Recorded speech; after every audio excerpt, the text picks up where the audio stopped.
तो बड़ा सिंपल सा सेक्शन है and starting with the first one straight away चलिए पहला टॉपिक स्टार्ट करते हैं। It's about magnet and it's characteristics. तो दोस्तों लोअर क्लासेस से ही आप मैग्नेट और उसके बेसिक फीचर्स के बारे में पढ़ते आ रहे हैं। मैं एक बार फटाफट से गो थ्रू आपको करवा देता हूं। तो एक magnet basically when freely suspended, piece of matter जब इसको फ्रीली सस्पेंड करेंगे तो एक तो ये खुद को एक सर्टेन डायरेक्शन में अलाइन कर लेता है, जैसे हम नॉर्थ साउथ डायरेक्शन कहते हैं फिर, और ये फेरस बॉडीज को अट्रैक्ट करता है। तो ऐसा कोई भी piece of matter when freely suspended it is basically aligning itself in a particular direction and attracting ferrous bodies will be defined as a bar magnet, a magnet. Magnet में of course poles assign किए जाते हैं, जैसे electric dipole में आपका plus and minus पोल रहता है, positive and negative पोल रहता है। ऐसे एक मैग्नेट होगा तो उसके अंदर पोल्स डिफाइन रहेंगे, नॉर्थ एंड साउथ पोल। तो जब एक मैग्नेट को फ्रीली सस्पेंड किया जाता है तो the pole, the end which is pointing towards the geographic north will be marked as the north pole. Nearly geographic north की तरफ वो पॉइंट कर रहा होगा, उसको नॉर्थ मार्क किया जाता है। जो ज्योग्राफिक साउथ की तरफ पॉइंट कर रहा होगा उसको साउथ पोल मार्क कर लिया जाता है। तो वो नॉर्थ एंड साउथ वाला डिस्क्रिप्शन हो गया। तो सिंपल वो ज्योग्राफिक नॉर्थ साउथ वाला जो मैटर अपन हमेशा से पढ़ते आए हैं वो है। Then we have an important point here कि guys magnetic monopoles do not exist. ये चीज आपको ध्यान रखनी है कि अगर मान लो मैंने ऐसा एक बार मैग्नेट कंसिडर किया और इस बार मैग्नेट में मैंने north and south pole mark किए। अब इस मैग्नेट को अगर मैं यहां से इसको कट करता हूं तो ऐसा नहीं होगा कि आपने नॉर्थ पोल अलग कर लिया और साउथ पोल अलग कर लिया। Can not isolate the poles. जैसे आप इसको कट करोगे और आपको ये एक लेफ्ट पीस जो मिला ना, इसको अगर ऑब्जर्व करें तो इसमें भी ये नॉर्थ पोल तो रहेगा, बट अलॉन्ग विद दैट यहां साउथ पोल भी बन जाएगा। ऐसे अगर इस वाले पीस को ऑब्जर्व करेंगे तो इस वाले पीस में ये टुकड़ा जो होगा यहां नॉर्थ पोल आ जाएगा, यहां साउथ पोल आ जाएगा, और यहां तो साउथ आया था। तो जैसे ही आप एक बार मैग्नेट को कट कर रहे हो तो आप पोल्स को आइसोलेट नहीं कर सकते। हर पीस में कितना भी छोटा होगा नॉर्थ एंड साउथ पोल दोनों एग्जिस्ट करेंगे। तो monopoles will never exist, it is always a dipole. वो ध्यान रखोगे। फिर एक ऑब्वियस पॉइंट जो अपन हमेशा से पढ़ते आए हैं कि अगर एक नॉर्थ पोल के सामने नॉर्थ ला रहा हूं तो they will repel, north and south अगर आमने सामने हैं तो they will attract.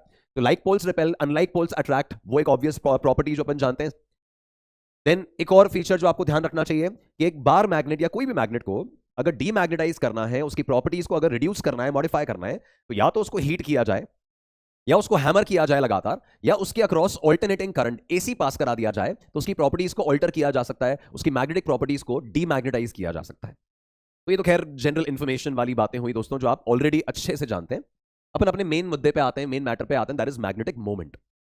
Now guys, magnetic field में हमने देखा कि जब एक करंट कैरिंग लूप अपन कंसिडर करते हैं तो that current carrying loop behaves as a magnetic dipole. I hope you remember कि उसका मैग्नेटिक मोमेंट m वेक्टर हुआ करता था एज NIA। तो एक करंट कैरिंग डायपोल में एक फेस में से फील्ड लाइंस एंटर होती थी, दूसरे में से लीव करती थी, और वो एक मैग्नेटिक डायपोल की तरह बिहेव करता था। उसका मैग्नेटिक मोमेंट NIA है। ऑल्दो यहां पे कोई करंट कैरिंग लूप नहीं है, यहां पे एक बार मैग्नेट अपन लेंगे तो इस तरह का एक मैग्नेट कंसिडर किया जाएगा जिसमें दो पोल्स हैं। लेट्स से ये एक मैग्नेट कंसिडर किया, मान लो नॉर्थ एंड साउथ पोल। या मैग्नेट जो है वो इस शेप का भी हो सकता है, ऐसे आर्क के शेप में मैग्नेट कंसिडर कर लिया, यहां भी north and south pole define हो सकते हैं। या एक पूरा सेमी सर्किल के फॉर्मेट में मैग्नेट ले लिया, ये भी पॉसिबिलिटी है कि ऐसा आपने मैग्नेट कंसिडर किया, यहां पे नॉर्थ एंड साउथ पोल। तो ऑब्वियसली डायपोल्स, डायपोल तो है ही, उस डायपोल का डायपोल मोमेंट जो इस कहानी में मैग्नेटिक मोमेंट कहलाएगा, उस बारे में डिस्कशन स्टार्ट कर रहे हैं। तो यहां पे ऑब्वियसली वो मैग्नेटिक मोमेंट NIA नहीं है, कोई करंट एरिया वेक्टर वगैरह नहीं है। यहां पे दोस्तों magnetic moment is defined as the product of this pole strength and the gap between the poles. अब देखो अपन ने जब इलेक्ट्रिक डायपोल मोमेंट पढ़ा था तो इलेक्ट्रिक डायपोल मोमेंट अपन ने लिखा था as the P vector is charge multiplied by distance, है ना। इलेक्ट्रिक डायपोल मोमेंट जब पढ़ा था बहुत चार्ज मल्टीप्लाइड बाय डिस्टेंस, कि प्लस क्यू और माइनस क्यू है, उनके बीच में अगर d डिस्टेंस रखा है तो q into D becomes the electric dipole moment. ऐसी मैग्नेटिक मोमेंट में एक टर्म आ रहा है, इसकी जगह तो आ रहा है पोल स्ट्रेंथ, तो ये एक टर्म आ जाएगा पोल स्ट्रेंथ, और सेकंड आ रहा है the gap between the poles. वो नॉर्थ एंड साउथ पोल के बीच में कितना कितना गैप है, वो ये d की जगह आ रहा है। तो जैसे इलेक्ट्रिक डायपोल में q इंटू डी था, ऐसे मैग्नेटिक डायपोल मोमेंट में pole strength into gap between the poles है। नाउ गाइस, पोल स्ट्रेंथ का हमें बहुत ज्यादा डिटेल नहीं चाहिए, केवल ये अंदाजा लेना है कि उसके जो पोल्स हैं, नॉर्थ एंड साउथ पोल हैं, कितना ज्यादा मैग्नेटिक फील्ड इंटेंसिटी बनाने का कैपेबिलिटी उनमें है, उस चीज से रिलेट करता हुआ पैरामीटर है जो डिपेंड करता है उस मैग्नेट के थिकनेस पे, क्रॉस सेक्शन पे। तो ये जो पोल स्ट्रेंथ है, this pole strength it depends on cross section.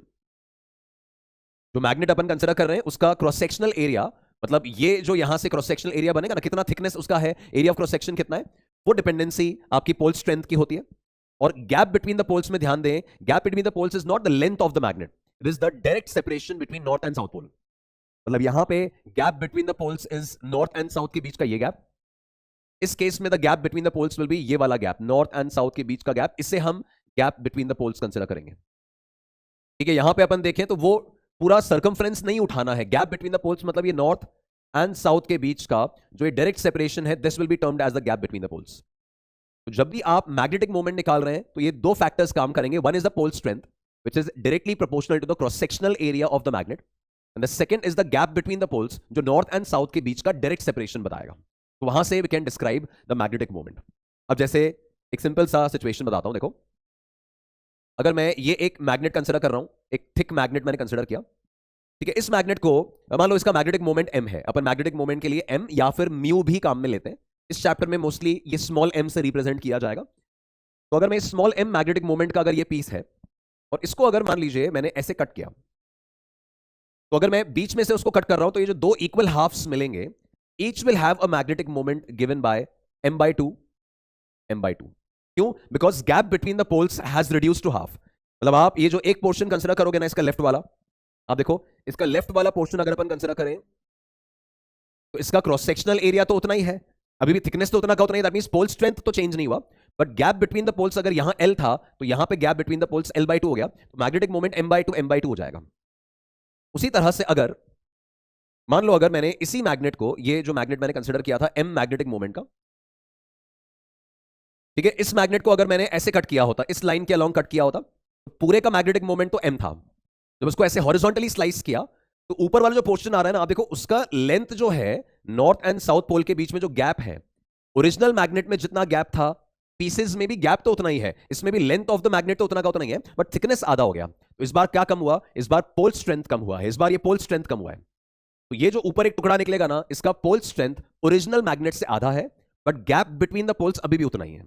तो ऐसे केस में again the two pieces will have half half magnetic moment m/2 ठीक है, तो ये दो चीजें यहां से निकल के आ रही हैं guys. The magnetic moment is proportional to the separation between the poles, एक तो ये, and secondly it is proportional to the cross sectional area of the magnet. ये दो फैक्टर्स का आप ध्यान रखेंगे, that magnetic moment is proportional to, एक तो क्रॉस सेक्शनल एरिया और दूसरा it is proportional to the gap between the poles. तो ये एरिया वाला फैक्टर तो पोल स्ट्रेंथ से रिलेट हो जाता है, and gap between the poles ये आपके नॉर्थ एंड साउथ के बीच का डायरेक्ट सेपरेशन है। तो दोनों में से कोई भी एक अगर ऑल्टर हो रहा है या दोनों ऑल्टर हो रहे हैं तो अकॉर्डिंगली आपको मैग्नेटिक मोमेंट को चेंज करना रहेगा। ठीक है, आप देखो अगर इसी में मैंने इसको 4 पीसेस में किया होता ना, ऐसे मान लो अगर ये सिचुएशन है, ये मैंने मैग्नेट कंसीडर किया, इस मैग्नेट में अगर मैं ऐसा कर रहा हूं कि यहां से इसको ऐसे कट किया है, पूरे का मैग्नेटिक मोमेंट m था, फिर इसको ऐसे भी कट कर लिया है। अब इसका अगर मैं ये एक पीस देखूंगा केवल, तो पूरे का मैग्नेटिक मोमेंट अगर m था, तो एक तो मैंने ऐसे स्लाइसिंग किया तो थिकनेस को आधा कर दिया, क्रॉस सेक्शनल एरिया आधा किया, उससे पोल स्ट्रेंथ आधा होगा तो मैग्नेटिक मोमेंट भी आधा हो जाएगा। फिर इस तरह से कट किया तो मैंने उसका लेंथ भी आधा कर दिया, लेंथ आधा किया तो फिर मैग्नेटिक मोमेंट आधा हो गया। तो इस एक पीस का अगर मैग्नेटिक मोमेंट देखें तो that will be 1/4 of the complete value, इसका m/4 मैग्नेटिक मोमेंट ही आएगा। तो एरिया ऑल्टर करोगे तो भी मोमेंट चेंज होगा, और gap between the poles alter करोगे तो भी मोमेंट चेंज होगा। ये एक फैक्टर आप ध्यान रखें, सिंपल बात है बट इंपॉर्टेंट है। देन गाइस, ये जो मैग्नेटिक मोमेंट रहता है, this is again introduced as a vector quantity. जैसे कि हमारे इलेक्ट्रिक डायपोल मोमेंट में the dipole moment vector p was directed from -q to +q, उसी तरह से यहां पे magnetic moment vector is directed from south pole towards the north pole. ठीक है, magnetic moment by definition direction जो रहेगा वो साउथ पोल से नॉर्थ पोल की तरफ डायरेक्टेड रहेगा, किसी भी बार मैग्नेट में, किसी भी मैग्नेटिक कॉन्टेक्स्ट में। तो अगर ऐसा सिचुएशन आ रहा है कि हमारे पास एक अरेंजमेंट है जिसमें हम 2 बार मैग्नेट्स कंसिडर कर रहे हैं, ये south pole and north pole, एक मैग्नेट मैंने ये कंसिडर कर लिया, यहां साउथ पोल, ये north pole, and the angle between the magnets is theta. इस तरह का सिचुएशन है। तो गाइज अब इस केस में आप देख सकते हैं ये वाला जो मैग्नेट होगा उसका मैग्नेटिक मोमेंट हो जाएगा m1, जो भी इसका मैग्नेटिक मोमेंट है m1 वेक्टर उस तरफ आ गया साउथ से नॉर्थ। ये वाला जो मैग्नेट है इसका मैग्नेटिक मोमेंट साउथ से नॉर्थ इस तरफ आ जाएगा, तो ये आपका m2 वेक्टर हो गया, और इन दोनों के बीच में द एंगल इज थीटा। तो अगर मैं इस कंप्लीट स्ट्रक्चर का नेट मैग्नेटिक मोमेंट निकालूं, बीइंग अ वेक्टर क्वांटिटी, ये वेक्टर के नियम के हिसाब से ऐड हो जाएगा। तो the resultant magnetic moment of the structure, इसका अकेले का मैग्नेटिक मोमेंट m1 है, इसके अकेले का मैग्नेटिक मोमेंट m2 है, तो पूरे स्ट्रक्चर का नेट मैग्नेटिक मोमेंट निकालें तो वो रिजल्टेंट से आ जाएगा as m1 square plus m2 square plus 2m1 m2 cos phi। तो just basic vector addition apply किया है।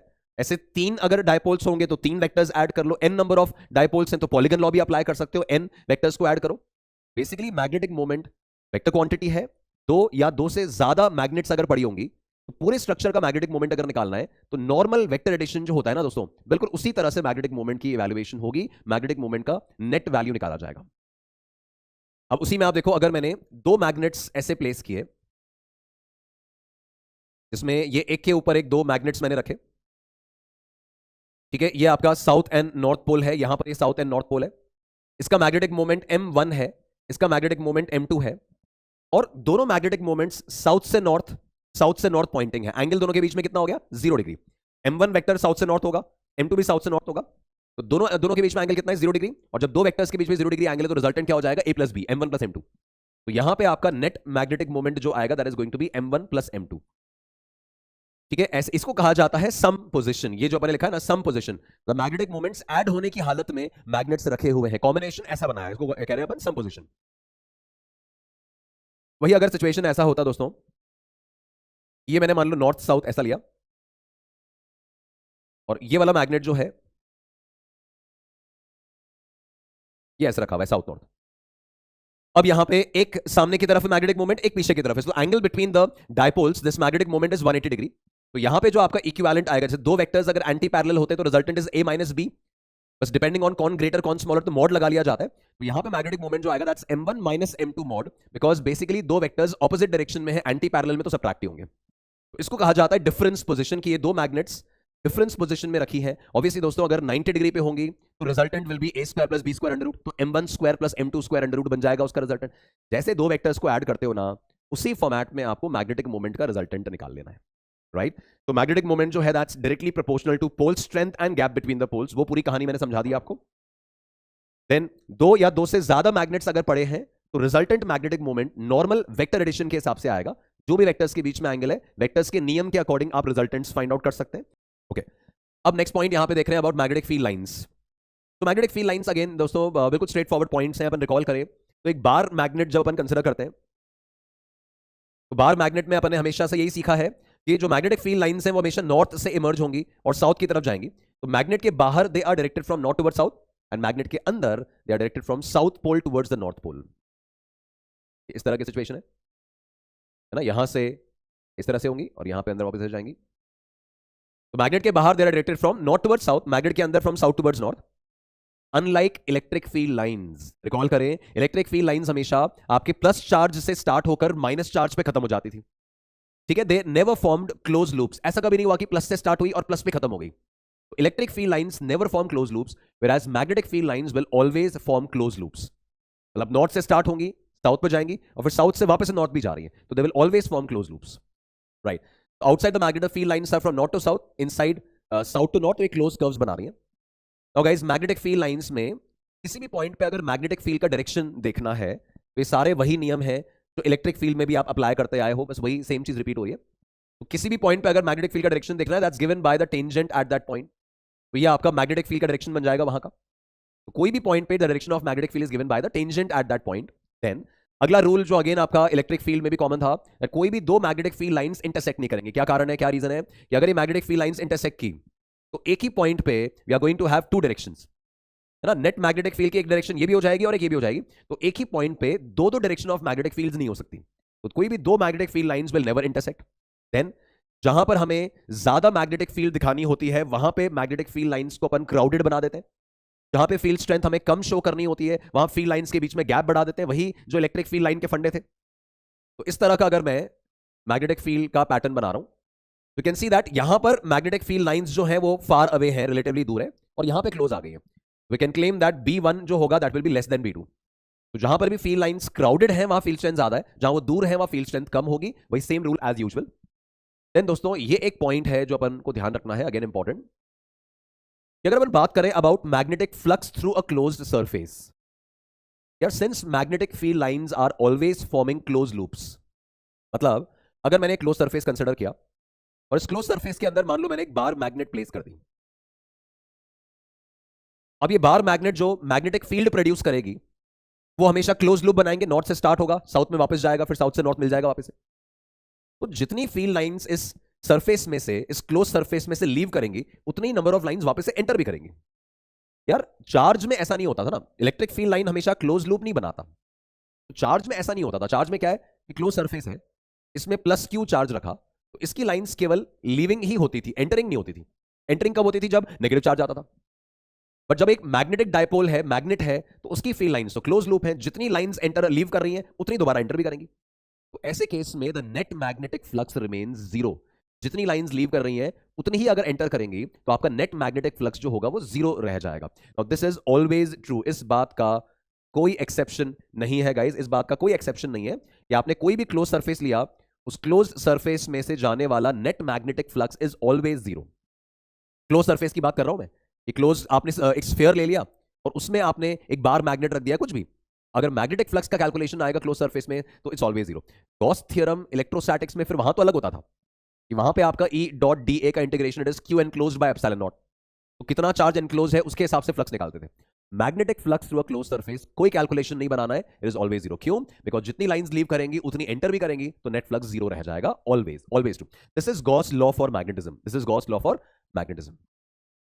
राइट, नेक्स्ट देखते हैं। तो guys this is about now magnetic field due to a bar magnet. ये अगेन हमारा important topic है। एक बार मैग्नेट जो है उसकी मैग्नेटिक फील्ड वैल्यूज, फॉर्मुलाज यहां पे कुछ सेटअप करने हैं, और फॉर्मुलाज यहां डिराइव नहीं करने, सीधा रिजल्ट्स हैं, याद रखने के अपन को तरीके बना के रखने हैं। तो इस बार मैग्नेट की इलेक्ट्रिक फील्ड फॉर्मुलाज बिल्कुल उन्हीं लाइंस पे बने हुए हैं जैसे कि इलेक्ट्रिक फील्ड के डायपोल के फॉर्मुलाज हैं। जैसे इलेक्ट्रिक डायपोल है आपका माइनस क्यू प्लस क्यू का एक पेयर, वैसे एक मैग्नेटिक डायपोल है नॉर्थ एंड साउथ पोल वाला पेयर। तो जो वहां पे आपके इलेक्ट्रिक डायपोल के फॉर्मुलाज थे ना इक्वेटोरियल प्लेन में लाइन पे या एक्सिस वाली पे, उसी तरह के फॉर्मुलाज यहां पे भी आ जाएंगे। मैं आपको याद दिलाता हूं, एक इलेक्ट्रिक फील्ड जब आप एक्सिस पे लिखते थे, डायपोल की एक्सिस पे, डायपोल की एक्सिस मतलब ये इस एक्सिस पे यहां से आर दूरी पे जाके, है ना, यहां पे माइनस चार्ज रखा हुआ है, यहां प्लस चार्ज रखा हुआ है, और उसके सेंटर से आर डिस्टेंस पे जाके जब आप इलेक्ट्रिक फील्ड निकालते थे, that formula of electric field it was 2kp by r cube। I hope you remember guys, it's 2kp by r cube। ये एक्सियल पॉइंट पे होता था, और उसमें फंडा ये होता था कि इलेक्ट्रिक फील्ड का डायरेक्शन डायपोल मोमेंट के डायरेक्शन के अलोंग आएगा। ऐसी अगर इलेक्ट्रिक फील्ड अपन देखें एट इक्वेटोरियल पॉइंट, तो इक्वेटोरियल पॉइंट पे जो इलेक्ट्रिक फील्ड आएगा ना, that is minus kp by r cube। याद आ रहा है ये? इक्वेटोरियल पॉइंट मतलब परपेंडिकुलर बाइसेक्टर, ये आपका डायपोल है, और इस डायपोल का परपेंडिकुलर बाइसेक्टर आपने ले लिया, यहां पे आपको फील्ड निकालनी है। तो वहां पे आपका फील्ड फॉर्मूला होता था minus kp by r cube, जिसमें इलेक्ट्रिक फील्ड का डायरेक्शन डायपोल मोमेंट वेक्टर के अगेंस्ट होता था, ऑपोजिट होता था। तो सेम रिजल्ट्स यहां पे बार मैग्नेट के भी बनेंगे, सिर्फ ये ध्यान देना है कि इलेक्ट्रिक फील्ड की जगह आप मैग्नेटिक फील्ड लिख रहे होंगे, डायपोल मोमेंट P की जगह मैग्नेटिक मोमेंट M आएगा, और जो K होता था ना आपका 1/4 पाई एप्सिलॉन नॉट K, उस K की जगह म्यू नॉट बाय 4 पाई आ जाएगा। केवल ये वेरिएबल्स का रिप्लेसमेंट है, बाकी वैल्यू, प्रोपोर्शनैलिटी, डायरेक्शन सब सेम आएंगे, सब सेम आएंगे। तो इस केस में इलेक्ट्रिक फील्ड के एक्सप्रेशन को आप मैग्नेटिक फील्ड से रिप्लेस कर दोगे, डायपोल मोमेंट को मैग्नेटिक मोमेंट से रिप्लेस करोगे, और K जो आएगा वो म्यू नॉट बाय 4 पाई से रिप्लेस होगा, और उसके हिसाब से नए फॉर्मुलाज बन जाएंगे। ठीक है, तो एक मैग्नेटिक डायपोल के फॉर्मुलाज अपन देख लेते हैं। ये अगर मैंने एक बार मैग्नेट कंसिडर किया साउथ नॉर्थ पोल, दोस्तों अगर ये साउथ नॉर्थ पोल है तो इसका जो मैग्नेटिक मोमेंट होगा वो कहां से किधर है, वो साउथ से नॉर्थ डायरेक्टेड है, ये इसका मैग्नेटिक मोमेंट वेक्टर है ना। और मुझे इसके सेंटर से, इस मैग्नेट के सेंटर से यहां से आर डिस्टेंस पे जाना है, ये आर डिस्टेंस पे जाना है, और यहां इसका मुझे मैग्नेटिक फील्ड लिखना है। This will be termed as the axial point, magnet की एक्सिस पे वो पॉइंट आ रहा है। तो देखो मेरी तरफ से गाइडलाइन आपकी रहेगी गाइस कि आप इलेक्ट्रिक डायपोल के फॉर्मुलाज ध्यान रखें, वो हमें ज्यादा ध्यान रहते हैं।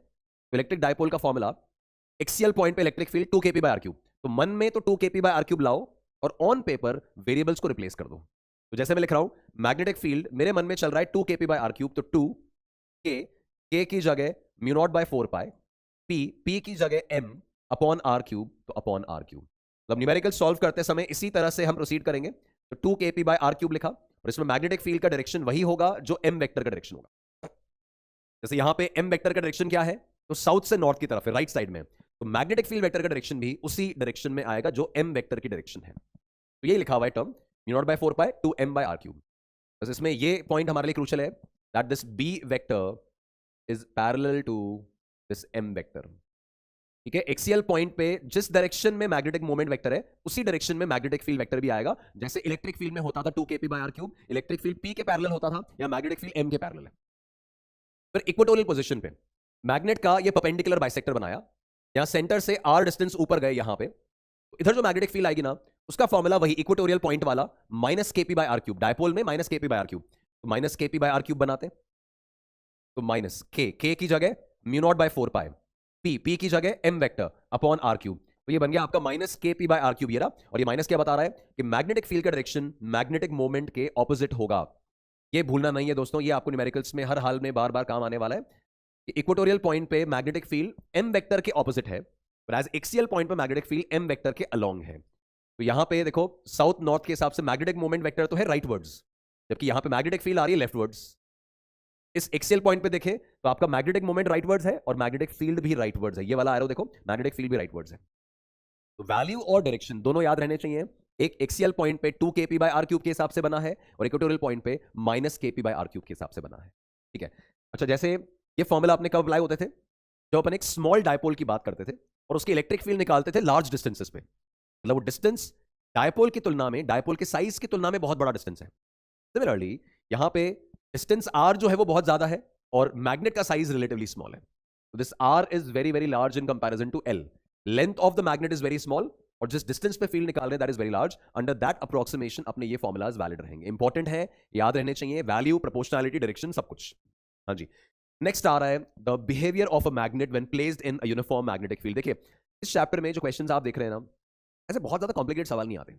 मेंस में और बिटसैट में वगैरह में एवरेज लेवल क्वेश्चंस आते रहे हैं, फॉर्मुला बेस्ड क्वेश्चंस हैं, बेसिक्स पे क्वेश्चंस हैं। तो अच्छे से अगर क्लैरिटी है ना चीजों में, कंफर्टेबली आप इनके क्वेश्चंस को मैनेज कर सकते हो। आप देख रहे हो आपके सामने जेई के आए हुए सवाल ही अपन सॉल्व कर रहे हैं, राइट।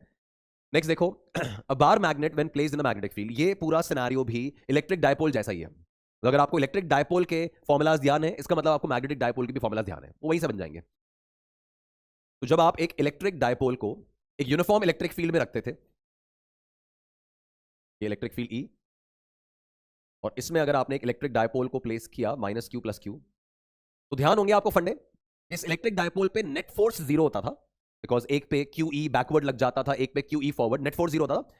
और नेट टॉर्क कुछ ना कुछ लग सकता था, that was P cross E, P E sine theta. उसी तरह से जब एक मैग्नेट को आप मैग्नेटिक फील्ड में रख रहे हो तो net force on the magnet is zero, but there is a net torque on the magnet. तो दोस्तों एग्जैक्टली सिमिलर फॉर्मुलाज हैं। तो आपका टॉर्क का फॉर्मूला इलेक्ट्रिक डायपोल में होता था पीई साइन थीटा, और वेक्टर फॉर्म में लिखें तो that was written as P cross E. I am considering कि आपको ये चीज डेफिनेटली ध्यान है। तो electric dipole P cross E, P sine theta. Magnetic dipole पे टॉर्क का फॉर्मूला है उसी के जैसा, पी की जगह एम और ई की जगह बी। तो M cross B, magnetic moment into cross that magnetic field.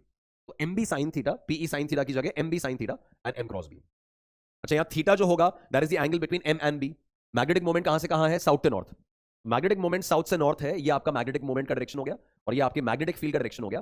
This is M vector, this is B vector, और ये दोनों के बीच में एंगल थीटा। तो torque acting on that dipole is given by M B sine theta. अच्छा आप देखिए ये टॉर्क मैक्सिमम कब होगा, जब साइन थीटा मैक्सिमम हो जाएगा 90 डिग्री। तो when the dipole, when the magnet is aligned perpendicular to the magnetic field, ये फोटो ध्यान रखेंगे कि अगर मैं एक मैग्नेट को इस मैग्नेटिक फील्ड के परपेंडिकुलर रख रहा हूं, ऐसे रख रहा हूं, तो आपका मैग्नेटिक मोमेंट है साउथ से नॉर्थ की तरफ और फील्ड सामने है। तो एम और बी में एंगल 90 डिग्री है, तो the torque acting is maximum. कितना हो जाएगा, M B sine 90, M B हो जाएगा। और अगर आपने मैग्नेट को फील्ड के अलोंग रख दिया, ये मैग्नेट आपका साउथ नॉर्थ ऐसे रखा हुआ है, तो आपका एम वेक्टर भी सामने की तरफ होगा और बी वेक्टर भी सामने की तरफ होगा। Angle between M and B zero हो जाएगा। या उल्टा घुमा के रख दिया तो angle between M and B 180 हो जाएगा। And in both the case sine zero and sine 180, in both the case the torque acting is zero. तो जब मैग्नेट फील्ड के परपेंडिकुलर रखा है तो it is experiencing maximum torque, और जो मैग्नेट फील्ड के अलोंग या अगेंस्ट रखा है it is experiencing zero torque. Force तो वैसे भी नहीं लग रहा है उस पर, टॉर्क लग रहा है पीई साइन थीटा जैसा M B sine theta, P cross E जैसा एम क्रॉस बी। ये रिजल्ट ध्यान रखेंगे आप। देन दोस्तों potential energy of a bar magnet भी बिल्कुल वैसा ही है जैसा कि इलेक्ट्रिक डायपोल में रिजल्ट्स थे। डेरिवेशन पे अपन नहीं जा रहे। तो जैसे आपका पोटेंशियल एनर्जी इलेक्ट्रिक डायपोल में होता था माइनस पी डॉट ई, मेरे ख्याल से सब यादें आ रही हैं अपनी। It is minus P dot E, minus P E cos theta होता था, है ना। तो यहां पे भी क्या करेंगे, बस पी की जगह एम आ जाएगा मैग्नेटिक मोमेंट, और इलेक्ट्रिक फील्ड की जगह मैग्नेटिक फील्ड आ जाएगा। तो this formula becomes minus M dot B, minus M B cos theta. तो potential energy of that magnetic dipole is minus M B cos theta minus M dot B. इसमें अगर इस फॉर्मूले में अगर मैं थीटा को 0 डिग्री रख रहा हूं दोस्तों, ये थीटा 0 डिग्री किन के बीच का एंगल है, ये एम और बी के बीच का एंगल है। मैग्नेटिक मोमेंट मतलब ये आपका साउथ से नॉर्थ की तरफ पॉइंटिंग, और मैग्नेटिक फील्ड, तो मैग्नेटिक मोमेंट और मैग्नेटिक फील्ड सेम डायरेक्शन में अगर है, 0 डिग्री पे है, तो पोटेंशियल एनर्जी का वैल्यू आएगा minus M B cos 0 minus M B. This potential energy is going to be minimum. 0 degree पे टॉर्क कितना लग रहा था, 0 डिग्री एंगल पे रखने पर, ऐसी पोजीशन में रखने पे टॉर्क तो था 0, एम बी साइन 0, टॉर्क था 0, और उस 0 डिग्री पोजीशन में पोटेंशियल एनर्जी आ रही मिनिमम। अब यार ये 0 डिग्री पे अगर टॉर्क 0 है, इसका मतलब ये इक्विलिब्रियम पोजीशन हो गई, रोटेशनल इक्विलिब्रियम, टॉर्क 0 लगा है, और उसी 0 डिग्री पे पोटेंशियल एनर्जी मिनिमम आ रहा है, मतलब ये इक्विलिब्रियम पोजीशन में सबसे कम एनर्जी वाली पोजीशन है। ध्यान आ रहा है नाम, the stable equilibrium position. Theta 0 degree वाला पोजीशन इस मैग्नेट का स्टेबल इक्विलिब्रियम पोजीशन है। इक्विलिब्रियम क्यों? बिकॉज 0 डिग्री एंगल पे टॉर्क 0 हो जाता है, और स्टेबल क्यों? बिकॉज इस एंगल पे पोटेंशियल एनर्जी उसका मिनिमम है, एनर्जी कंटेंट मिनिमम मतलब स्टेबिलिटी मैक्सिमम, तो स्टेबल इक्विलिब्रियम। अच्छा, थीटा अगर 180 रखा, थीटा 180 किनके बीच में? मैग्नेटिक मोमेंट और मैग्नेटिक फील्ड, मैग्नेटिक फील्ड सामने और मैग्नेटिक मोमेंट उल्टा, साउथ से नॉर्थ ऐसे, तो थीटा 180 हो गया। थीटा 180 तो टॉर्क कितना? टॉर्क 0, और पोटेंशियल एनर्जी कितना? Potential energy minus M B cos 180, cos 180 -1 -1 plus हो गया, तो हो गया प्लस एम बी, और ये इसका मैक्सिमम पॉसिबल वैल्यू आ रहा है दोस्तों, ये इसका मैक्सिमम पॉसिबल वैल्यू आ रहा है। अच्छा, अब थीटा 180 पे वो फिर से इक्विलिब्रियम में है, बट एनर्जी कंटेंट मैक्सिमम है, एनर्जी मैक्सिमम होगा तो अनस्टेबिलिटी आएगी, तो this will be termed as the unstable equilibrium position, ये इसका अनस्टेबल इक्विलिब्रियम पोजीशन है। ये सेम रिजल्ट्स मैं आपको वही बोल रहा हूं, सेम रिजल्ट्स आपने इलेक्ट्रिक डायपोल में पढ़े हुए हैं कि जब मैग्नेट फील्ड के अलोंग होगी, 0 डिग्री पे होगी, तो वो उसका स्टेबल इक्विलिब्रियम पोजीशन है, और मैग्नेट जब फील्ड के अगेंस्ट पड़ी होगी, एंटी पैरेलल घूम के पड़ी होगी, तो वो उसका अनस्टेबल इक्विलिब्रियम पोजीशन है, और दोनों उसकी इक्विलिब्रियम पोजीशंस हैं, टॉर्क दोनों स्थिति में 0 है, बस एनर्जी एक में मिनिमम हो जाएगा, एक में मैक्सिमम हो जाएगा। तो आई होप ये ध्यान आ गया आपको, इलेक्ट्रिक डायपोल के केस में जो रिजल्ट्स थे उससे बिल्कुल मैच करते हुए रिजल्ट्स हैं आप। देन एक सिचुएशन होता था कि अगर मैंने ये एक मैग्नेट कंसिडर किया, मान लो ये मैग्नेटिक फील्ड बी मैंने लगा रखी है, ऑलरेडी एक्सटर्नल फील्ड है, और इस एक्सटर्नल फील्ड में एक डायपोल है, इस डायपोल को मैं एरो से रिप्रेजेंट कर रहा हूं, जो ये साउथ से नॉर्थ की तरफ पॉइंटिंग है। तो ये जो डायपोल है ना, ये थीटा एंगल पे था, पहले थीटा 1 एंगल पे था, अब इसको मुझे रोटेट करना है, थीटा 2 एंगल पे ले जाना है, मुझे इस एंगल पे इसको ले जाना है, थीटा 2 एंगल पे ले जाना है इसे। तो थीटा 1 से थीटा 2 पे ले जाने में मुझे कितना एक्सटर्नल वर्क करना होगा, उस बारे में बात कर रहे हैं। उससे पहले एक चीज अपन ये देख लें, यार अगर मैं किसी भी मैग्नेट को एक मैग्नेटिक फील्ड में रिलीज करूं, उसकी क्या टेंडेंसी होनी चाहिए? हम ये जानते हैं कि यार हर चीज की टेंडेंसी होती है अपनी एनर्जी को मिनिमाइज करके स्टेबिलिटी अचीव करने की, है ना? हर चीज को, कोई ब्लॉक को जमीन से उठाया, उसकी टेंडेंसी होती है कि पोटेंशियल एनर्जी गेन कर लिया है, वो डाउनवर्ड डायरेक्शन में जाए, अपनी एनर्जी लूज करे। इलेक्ट्रॉन को हायर ऑर्बिट में भेजा, अपने आप लोअर ऑर्बिट में आता है, एनर्जी लूज करता है, स्टेबिलिटी गेन करता है। उसी तरह से एक बार मैग्नेट को, एक मैग्नेटिक नीडल को जब आप यूनिफॉर्म मैग्नेटिक फील्ड में छोड़ेंगे, किसी भी हालत में छोड़ो, it will always have a tendency to achieve stability, it will always have a tendency to minimize its energy. तो हमेशा उसकी टेंडेंसी क्या होगी? स्टेबल इक्विलिब्रियम पोजीशन की तरफ जाने की। मैं मान लो राइट वर्ड्स मैग्नेटिक फील्ड लगा रखी है, उस तरफ मैग्नेटिक फील्ड लगा रखी है, इस मैग्नेट को अगर मैं ऐसे छोड़ूंगा ना, तो भी उसकी टेंडेंसी होगी फील्ड के अलोंग अलाइन होगी, साउथ यहां, नॉर्थ यहां, और ये साउथ नॉर्थ फील्ड के अलोंग अलाइन हो जाएगा।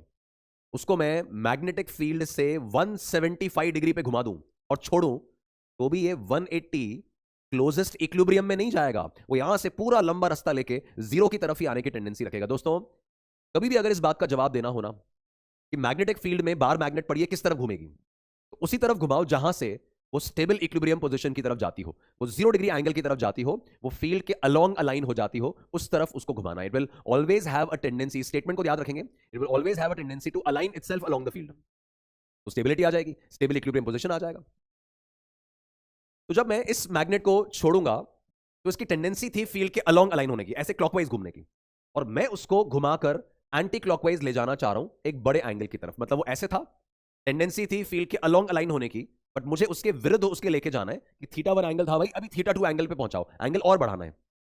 तो ऐसा करने में एक्सटर्नल वर्क कितना करना पड़ेगा वो कैलकुलेट कर रहे हैं।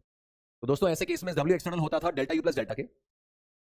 अब इसमें इसको बस यहां होल्ड किया हुआ था, यहां थीटा 1 वाली जगह से थीटा 2 वाली जगह पे लाकर पकड़ लिया, तो डेल्टा के तो 0 है, तो जो भी W एक्सटर्नल आना है वो अल्टीमेटली डेल्टा यू के इक्वल आएगा। तो थीटा 2 वाली जगह पे पोटेंशियल एनर्जी कितना होगा? Is minus M B cos theta ना पोटेंशियल एनर्जी का फॉर्मूला, तो minus M B cos theta 2, this is U final, minus U initial कितना था? Minus M B cos theta 1, ये आपका यू इनिशियल था।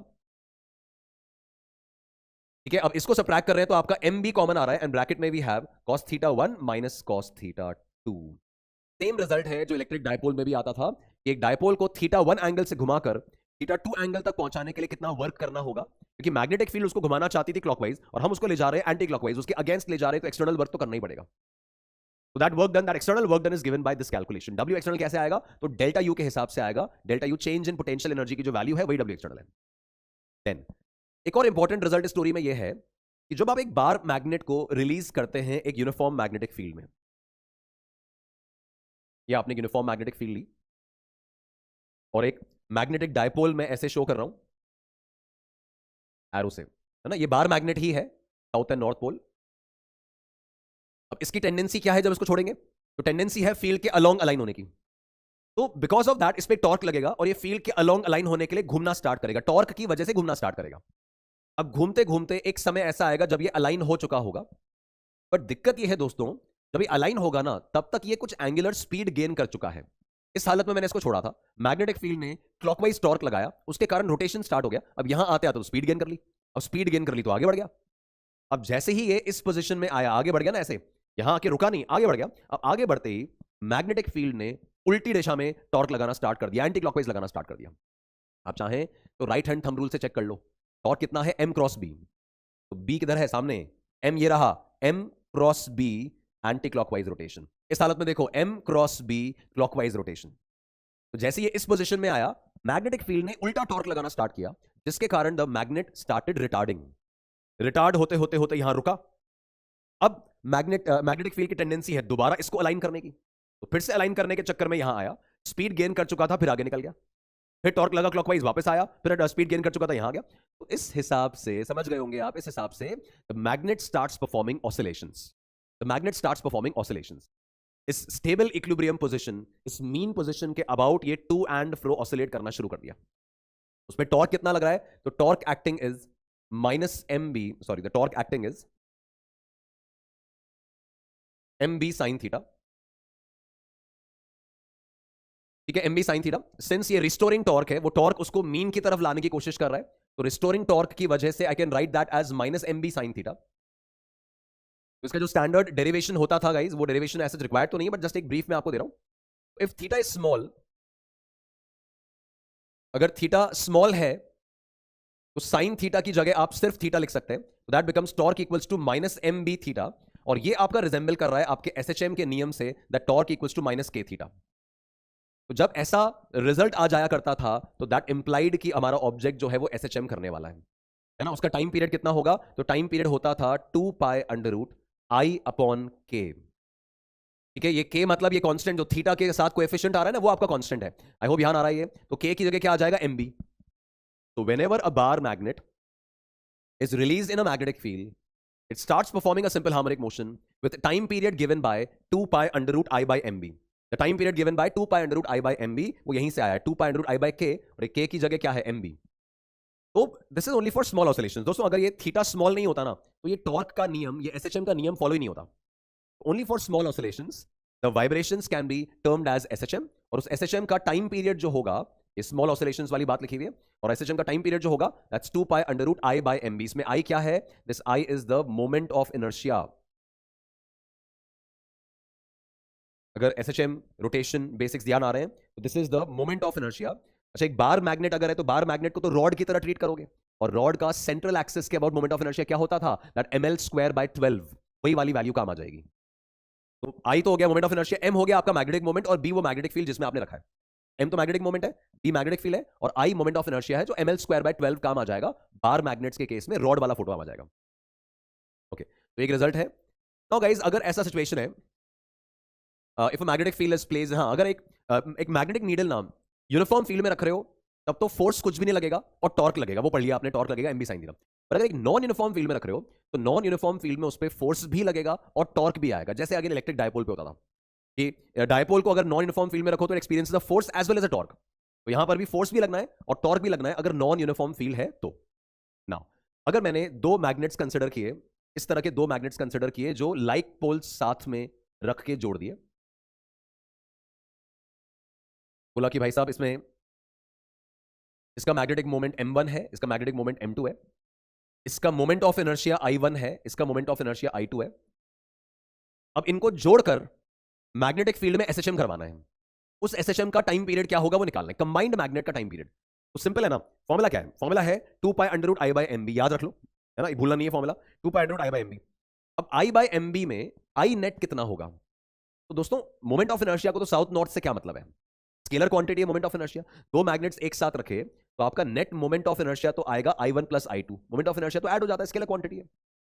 और मैग्नेटिक मोमेंट अगर देखें तो लाइक पोल्स टुगेदर है, ये सम पोजीशन में पड़े हैं, शुरुआत में जो बात हुई थी सम पोजीशन में पड़े हैं, तो ये दोनों का मैग्नेटिक मोमेंट एक ही दिशा में है, तो नेट मैग्नेटिक मोमेंट हो जाएगा m1 plus m2 and the time period it is 2 pi under root I upon mb। तो I की जगह तो आ गया I1 plus I2 upon mb, m की जगह net magnetic moment m1 plus m2 times the magnetic field B.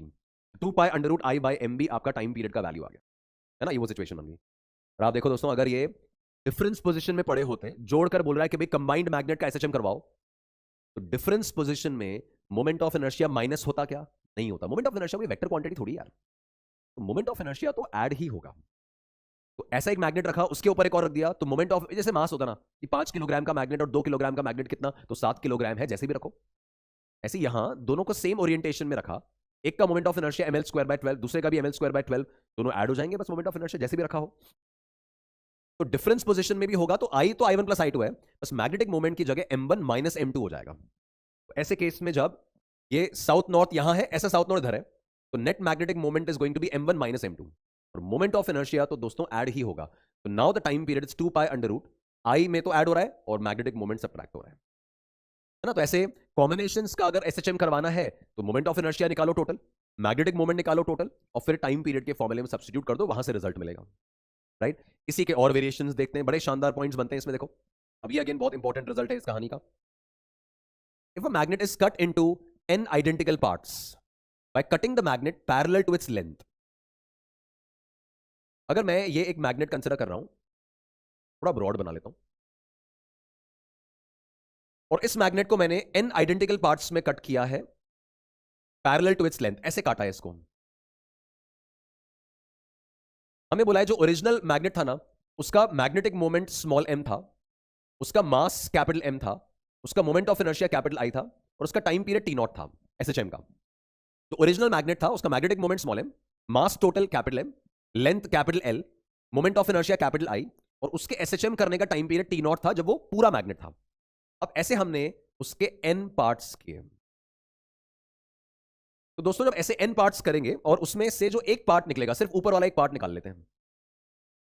ये जो एक पार्ट निकल रहा है ना, आराम से सोच के आप बताएं, आराम से एक बार ऑब्जर्व करो, इसका मैग्नेटिक मोमेंट कितना होगा। तो मैग्नेटिक मोमेंट में लेंथ तो मैंने बदला नहीं है, बट क्रॉस सेक्शन काट दिया, मतलब पोल स्ट्रेंथ कम हो गया, पोल स्ट्रेंथ n भाग में बढ़ गया, है ना। जो मैंने स्टार्टिंग में आपको बोला था कि magnetic moment basically cross section और गैप दोनों पे प्रोपोर्शनल है, तो गैप तो नहीं बदला, पोल स्ट्रेंथ बदल गया, है ना, एरिया बदल गया। तो ये एरिया 1 बाय n टाइम्स हो गया, तो इसका मैग्नेटिक मोमेंट भी 1 बाय n टाइम्स हो जाएगा।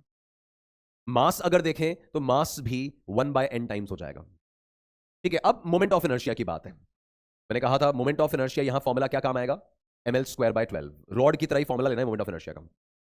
तो इस रॉड में ओरिजिनल रॉड का लेंथ L था और इस नए टुकड़े का लेंथ भी L है, तो L तो चेंज नहीं हुआ, 12 वैसे भी कांस्टेंट है, तो मोमेंट ऑफ इनर्शिया मास के भरोसे, तो मास 1 बाय n टाइम्स है ना इस पीस का पूरे की तुलना में, तो मोमेंट ऑफ इनर्शिया भी 1 बाय n टाइम्स हो जाएगा, तो इसका मोमेंट ऑफ इनर्शिया भी 1 बाय n टाइम्स आ रहा है। तो what happens to the time period of this single piece. तो दोस्तों टाइम पीरियड का फॉर्मूला था 2 pi under root I upon mb।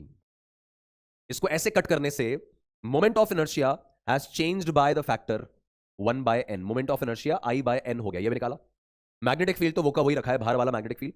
Magnetic moment भी m बाय n हो गया, 1 बाय n टाइम्स हो गया। क्या कंक्लूजन बना, मोमेंट ऑफ इनर्शिया भी 1 बाय n टाइम्स हुआ है, मैग्नेटिक मोमेंट भी 1 बाय n टाइम्स हुआ है, तो कैंसिल होकर टाइम पीरियड सेम रह गया। जब आप एक मैग्नेट को उसके लेंथ के पैरेलल काट के छोटे छोटे पीसेस में n पार्ट्स में तोड़ देते हैं, तो वो एक ओरिजिनल पार्ट और बचा हुआ जो एक टुकड़ा है ना, पूरा पार्ट और ये एक टुकड़ा, उनका टाइम पीरियड जो आता है वो सेम आ जाता है, टाइम पीरियड रिमेन्स सेम। क्यों? जैसे मैंने बोला था उस एक पीस का magnetic moment 1 by n times, mass देखें तो 1 बाय n टाइम्स, लेंथ देखें तो सेम है। मोमेंट ऑफ इनर्शिया ऐसे 1 बाय n डायरेक्टली नहीं लिख सकते थे, यहां देखें तो moment of inertia ml square by 12 है, इसका लेंथ तो वही है जो इसका था, तो L तो सेम है, 12 वैसे भी कांस्टेंट है। मास 1 बाय n टाइम्स हुआ है, तो मोमेंट ऑफ इनर्शिया भी 1 बाय n टाइम्स होना चाहिए। अब फॉर्मूले में I 1 by n times, magnetic moment 1 by n times, factor cancel, time period same, तो T dash is same as T naught. इसको ना ऐसे रिजल्ट की तरह याद रखा जा सकता है, ऑल्दो समझा दिया मैंने पूरा, बट आपको ध्यान रखना है। जैसे मैग्नेटिक मोमेंट आपका m बाय n हो गया था, moment of inertia I by n हो गया था। See that the time period of each part remains the same. तो जब रॉड को पैरेलल टू इट्स लेंथ काटते हैं तो हर एक पीस का time period of SHM original piece के एसएचएम टाइम पीरियड से मैच करता है, वो चेंज नहीं होता, ना n टाइम्स होगा ना 1/n time, the time period remains the same.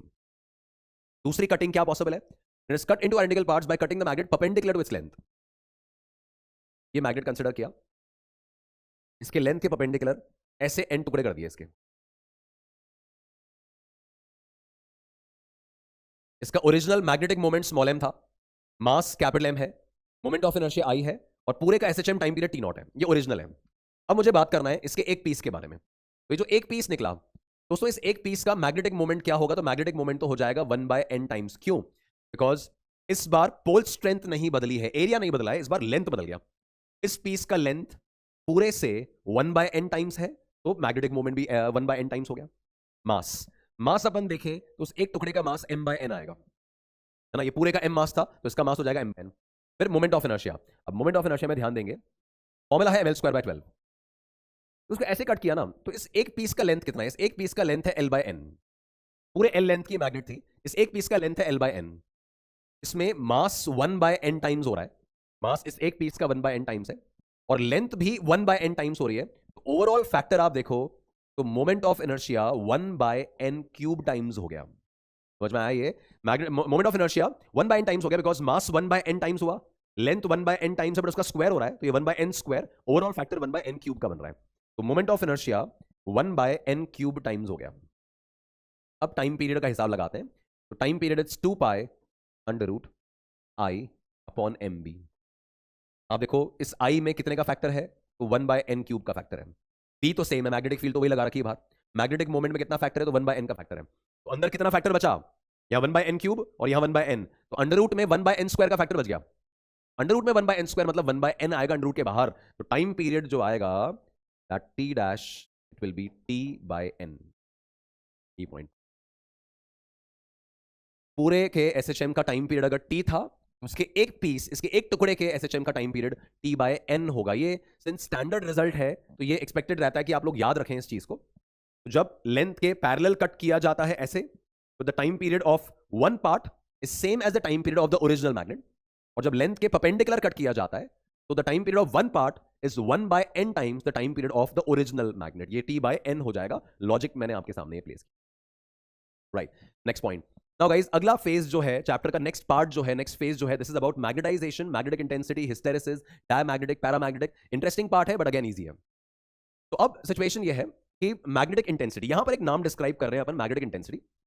दोस्तों एक तो है मैग्नेटिक फील्ड, तो वो तो अपन B से रिप्रेजेंट करते हैं। एक है मैग्नेटिक इंटेंसिटी और मैग्नेटाइजिंग फील्ड, ये H से रिप्रेजेंट किया जाता है, and this H is defined as, this is by definition defined as B0/μ0। जो भी मैग्नेटिक फील्ड प्रेजेंट है उस इलाके में, उसको μ0 से डिवाइड कर दो, तो that becomes the magnetic intensity H। जैसे सोलेनॉइड की बात करें, ये वाला टर्म ज्यादा काम में आएगा, अपन को तो याद रहना चाहिए। तो सोलेनॉइड में मैग्नेटिक फील्ड होती है अंदर μ0 Ni, और μ0 Ni को अगर μ0 से डिवाइड कर रहे हो तो वी गेट Ni। ये अपन को बहुत जगह काम में आना है, तो ये याद रहना चाहिए कि सोलेनॉइड के लिए H का वैल्यू Ni के बराबर होता है। तो मैग्नेटिक इंटेंसिटी इज B0/μ0, और सोलेनॉइड के केस में H की वैल्यू Ni है, और यूनिट जो होता है H का that is ampere per metre. वो तो वैसे ही दिख रहा है आपको, ये N है number of turns per unit length, तो ये पर मीटर और ये इनटू एम्पियर, तो एम्पियर पर मीटर इसका यूनिट रहेगा। और H जो है मैग्नेटिक फील्ड को μ0 से डिवाइड करो तो H की वैल्यू मिल जाएगी। तो एक नया टर्म डिस्क्राइब हुआ है, मैग्नेटिक इंटेंसिटी। गाइस हमारा जो अभी डिस्कशन है वो सब magnetizing a non magnetic material, एक ऐसा मटेरियल जिसमें मैग्नेटिक प्रॉपर्टीज नहीं थी और उसको हम मैग्नेटाइज करने की कोशिश कर रहे हैं, उस दिशा में हमारा डिस्कशन अभी स्टार्ट हुआ है। उस कहानी में हमने पहला टर्म डिस्क्राइब किया है एज मैग्नेटिक इंटेंसिटी, जो B0/μ0 है। क्यों डिस्क्राइब किया है, इसकी डेफिनेशन क्यों बनी है, वो भी आपको समझ में आ जाएगा। अगला टर्म जो हमें इसमें डिस्क्राइब करना है, दिस इज मैग्नेटाइजेशन। दोस्तों जैसे इलेक्ट्रिसिटी में, इलेक्ट्रोस्टैटिक्स में एक टर्म था पोलराइजेशन। पोलराइजेशन मतलब वो प्लस माइनस का सेपरेशन उसमें था नहीं, आपने प्लस माइनस इंड्यूस कराया है, चार्जेस सेपरेट किए हैं, उसको पोलराइजेशन बोलते थे। ऐसी मैग्नेटाइजेशन का मतलब है कि मैग्नेटिक प्रॉपर्टीज उसमें थी नहीं, बट आपने मैग्नेटिक प्रॉपर्टीज इंड्यूस कराई हैं। We call that as magnetizing a material, magnetization कहा जाएगा उसको, है ना। तो पोलराइजेशन का मतलब होता था dipole moment induced per unit volume. उसी तरह से मैग्नेटाइजेशन का मतलब है the magnetic moment induced per unit volume. Again a very important result, ध्यान रखोगे कि मैग्नेटाइजेशन वो कितना मैग्नेटाइज हुआ, उसमें कितना इंडक्शन आया। तो magnetization is the magnetic moment small M induced per unit volume of that substance is termed as magnetization. उसका यूनिट वॉल्यूम में कितना मैग्नेटिक मोमेंट आया है उसको मैग्नेटाइजेशन बोलते हैं। यूनिट गाइस इसका भी एम्पियर पर मीटर है। मैग्नेटिक इंटेंसिटी की डेफिनेशन बनाई ही इसलिए गई है कि इसका यूनिट इस मैग्नेटाइजेशन से मैच करता है और हमें इन्हें आपस में कोरिलेट करना है। किन्हें? एच और एम को। तो magnetic intensity is going to be correlated with the magnetization term. तो एक्चुअली ये वो फैक्टर होगा जो हम अप्लाई करेंगे।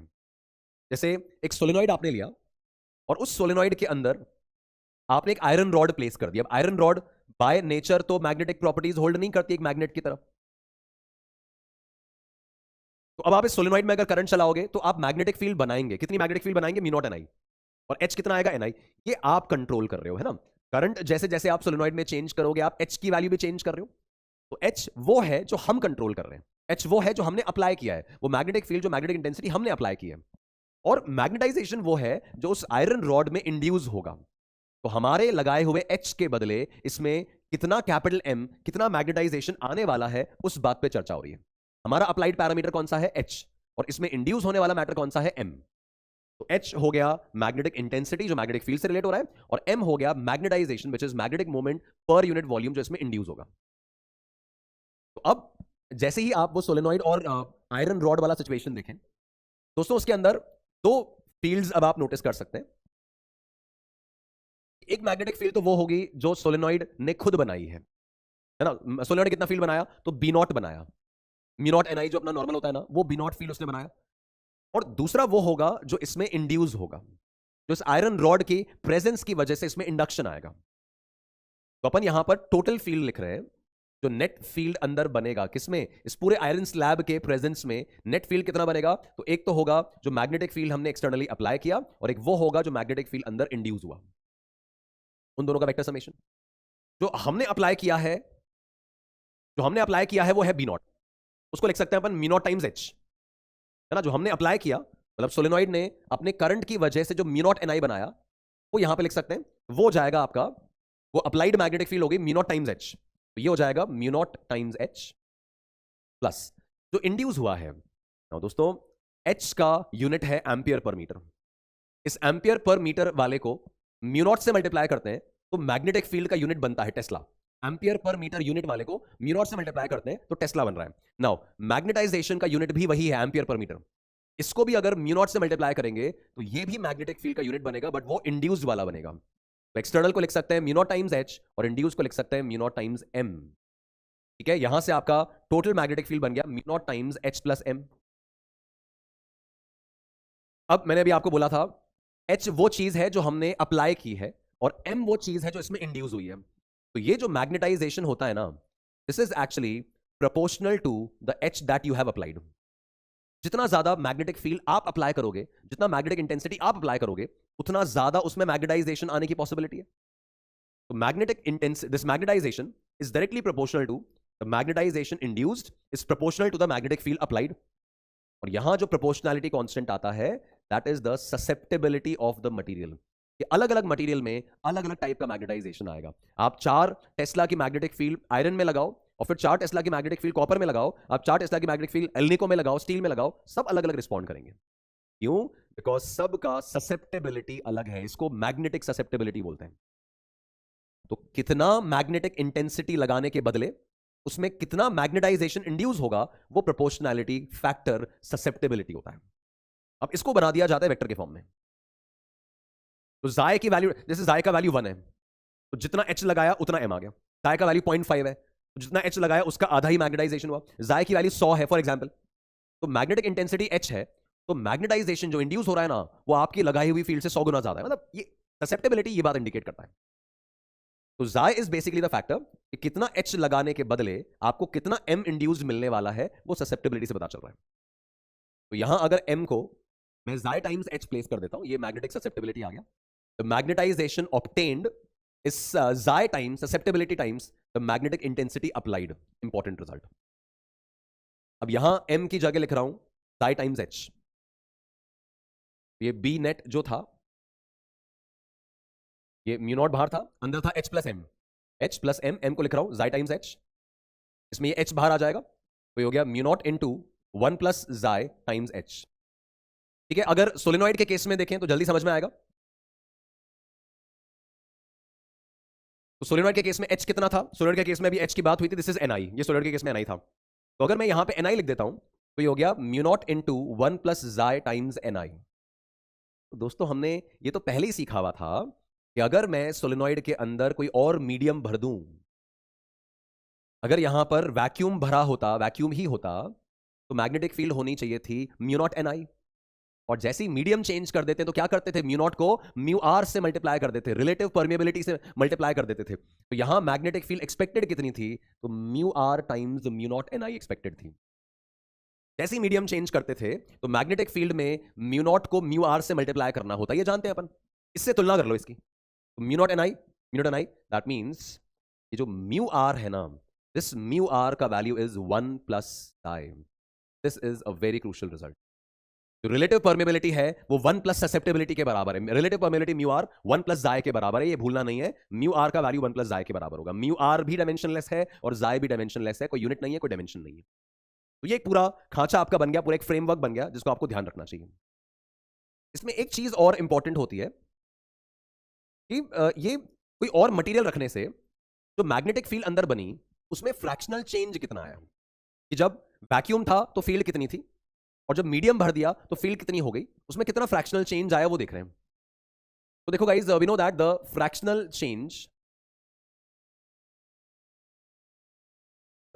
Change in magnetic field, we know that it is B minus B naught upon B naught. ये वो नया फील्ड है जो मटेरियल भरने के बाद बना, आयरन रॉड भरने के बाद बना, एल्यूमिनियम रॉड भरने के बाद बना, स्टील रॉड भरने के बाद बना, और ये वो फील्ड है जो पहले ही था वैक्यूम में।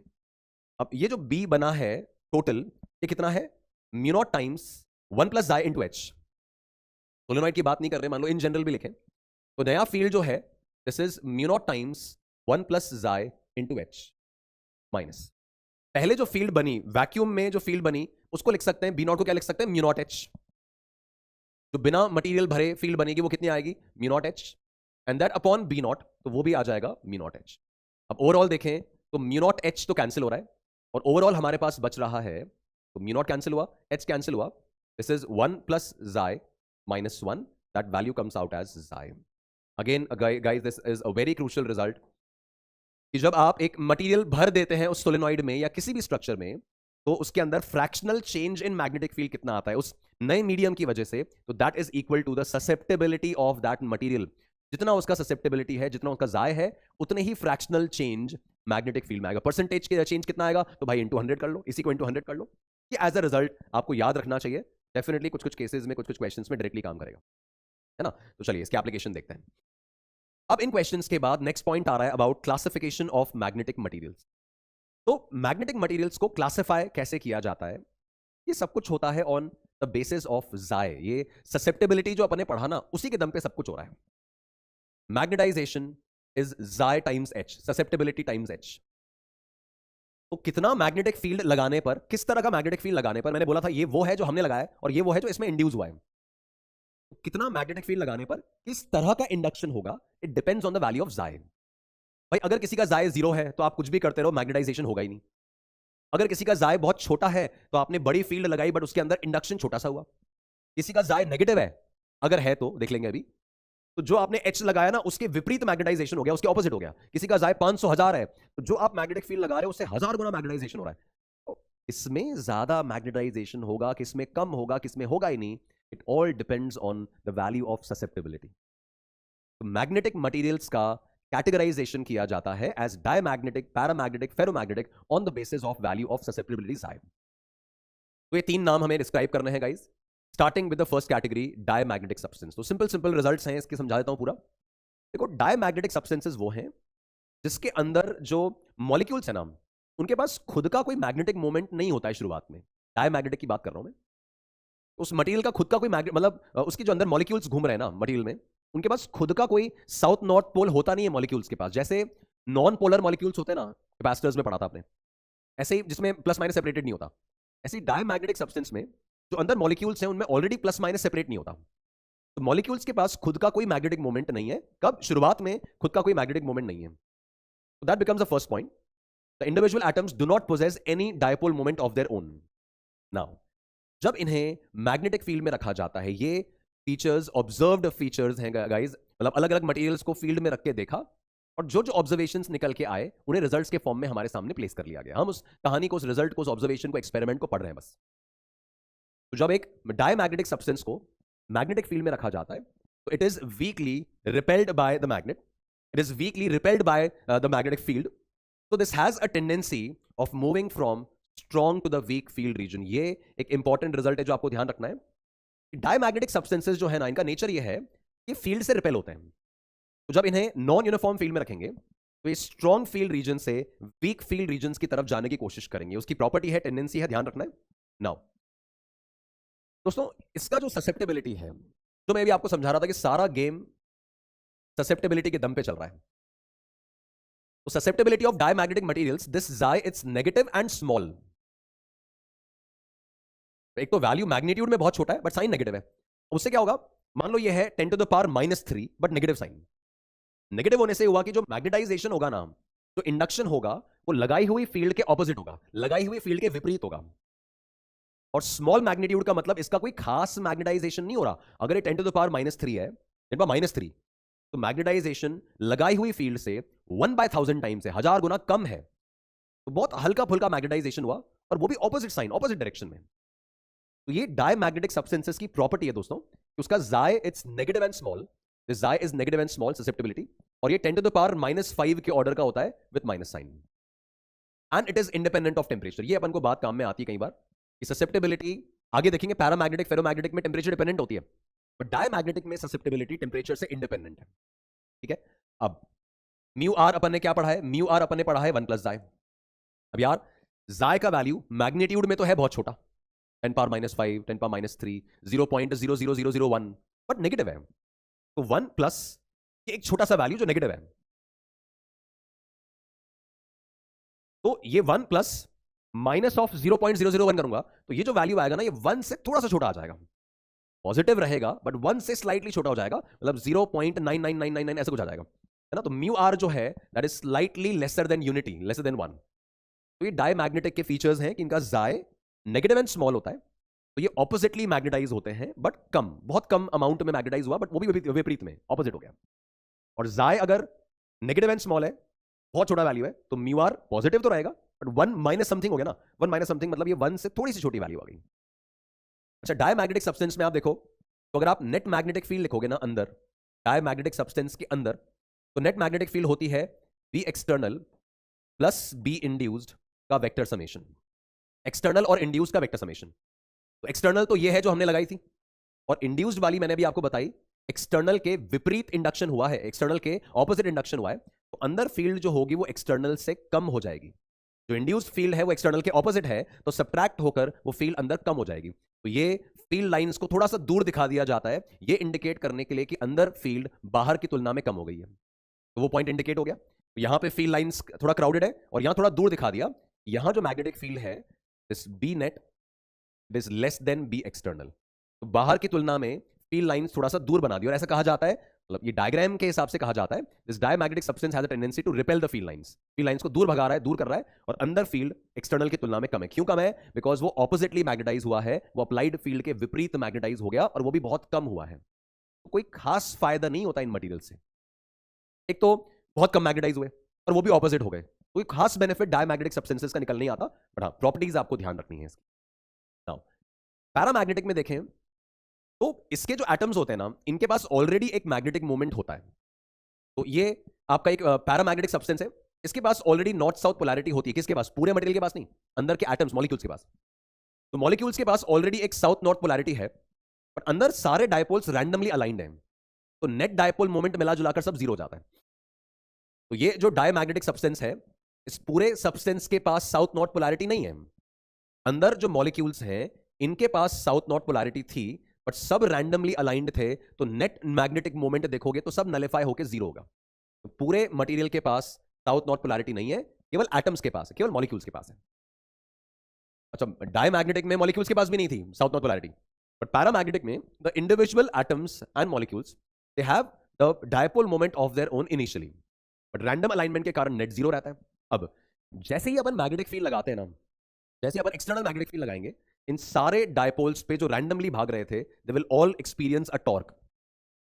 जैसे ही डायपोल को फील्ड में रखते हो उस पर टॉर्क लगता है mb sin थीटा। तो ये बहुत सारे डायपोल्स हैं, आपने एक्सटर्नल फील्ड लगाई, ये एक्सटर्नल फील्ड लगाते ही सारे डायपोल्स पे टॉर्क लगने लग गया mb sin theta, and they will all have a tendency to align themselves along the field. सबकी टेंडेंसी होती है फील्ड के अलोंग अलाइन होने की, तो सारे डायपोल्स फील्ड के अलोंग अलाइन हो जाएंगे, है ना, इस तरह से अलोंग अलाइन हो जाएंगे और अंदर फील्ड बढ़ जाएगी। मतलब यहां जो इंडक्शन हुआ है दोस्तों, ये एक्सटर्नल फील्ड के अलोंग ही हो गया है। एक तो एक्सटर्नल फील्ड लगा रखी थी राइट साइड में, और जो डायपोल्स हैं वो भी राइट साइड में अलाइन हो गए, तो मैग्नेटाइजेशन यहां अप्लाइड फील्ड के अलोंग ही हो जाता है। डायमैग्नेटिक में मैग्नेटाइजेशन अप्लाइड फील्ड के विरुद्ध हुआ था, यहां मैग्नेटाइजेशन अप्लाइड फील्ड के अलोंग होता है बिकॉज ऑफ दिस अलाइनमेंट। तो अंदर जो फील्ड आएगी वो आपकी एक्सटर्नल और इंड्यूस्ड का समेशन होगी। ठीक है, ये इंड्यूस्ड वाली उसी डायरेक्शन में है जिस डायरेक्शन में एक्सटर्नल है, तो नेट मैग्नेटिक फील्ड एक्सटर्नल से बढ़ जाएगी। तो आपको फील्ड लाइंस पास में दिखाने हैं, है ना, मैग्नेटिक फील्ड बी नॉट से, इस बी नॉट से ज्यादा फील्ड अंदर है, तो आपको फील्ड लाइंस क्राउडेड शो करने हैं कि भाई अंदर फील्ड बढ़ गई और बाहर वाली तो जो थी वो थी। यहां ऑब्जर्व क्या किया गया, यहां पे ऑल्दो मैग्नेटाइजेशन अप्लाइड फील्ड के अलोंग है, पर दोस्तों यहां भी मैग्नेटाइजेशन कम है, बहुत ज्यादा मैग्नेटाइजेशन नहीं हुआ, ऐसे कोई 1000 गुना 2000 गुना वो सब नहीं हुआ। तो यहां जब m बराबर जाय टाइम्स h को स्टडी किया ना कि कितना टाइम्स मैग्नेटाइजेशन हुआ, तो देखा गया कि दिस जाय पॉजिटिव तो है, जिस तरफ मैग्नेटिक फील्ड लगाई है इंडक्शन उसी तरफ हुआ है, पॉजिटिव तो है, ये पॉजिटिव होगा तो m और h सेम डायरेक्शन में आ जाएंगे, बट अभी भी स्मॉल है। तो पैरामैग्नेटिक सब्सटेंस में आपका ससेप्टेबिलिटी प्लस में तो है, बट रेंज अभी भी छोटी है, 10 पावर -3, 10 पावर -4, 10 पावर -5 इस ऑर्डर की है। तो susceptibility is positive and small. तो मैग्नेटाइज हुआ, फील्ड के अलोंग ही मैग्नेटाइज हुआ, बट बहुत ज्यादा मैग्नेटिक प्रॉपर्टीज नहीं आई, हल्का फुल्का मैग्नेटाइजेशन आ गया, हल्का फुल्का इंडक्शन आ गया। अब म्यू आर पे कमेंट करें, म्यू आर पे कमेंट करेंगे तो 1 प्लस जाय होगा, जाय पॉजिटिव है और 0.0001 है, पॉजिटिव है, तो ये 1 से स्लाइटली बड़ा हो जाएगा, तो इसका relative permeability mu R is slightly greater than 1।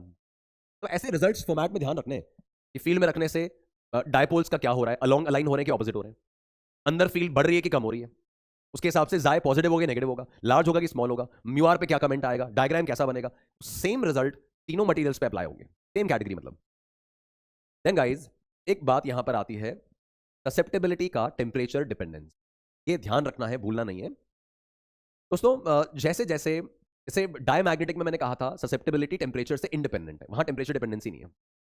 Paramagnetic में टेम्परेचर बढ़ाने के साथ साथ क्या होगा, जैसे आप टेम्परेचर बढ़ाएंगे, इसके अंदर ये जो डायपोल्स थे ना पैरामैग्नेटिक में, वो और ज्यादा फटाफट भागने लगेंगे, वाइब्रेट करने लगेंगे, उनका वाइब्रेशन बहुत और इंटेंस हो जाएगा, और जितना ज्यादा इंटेंस वाइब्रेशन होगा ना, उनको अलाइन करना और मुश्किल हो जाएगा, आपस में टक्कर हो रहा है, कोई अलाइन होने की कोशिश कर रहा है, उसको अलग कर रहा है।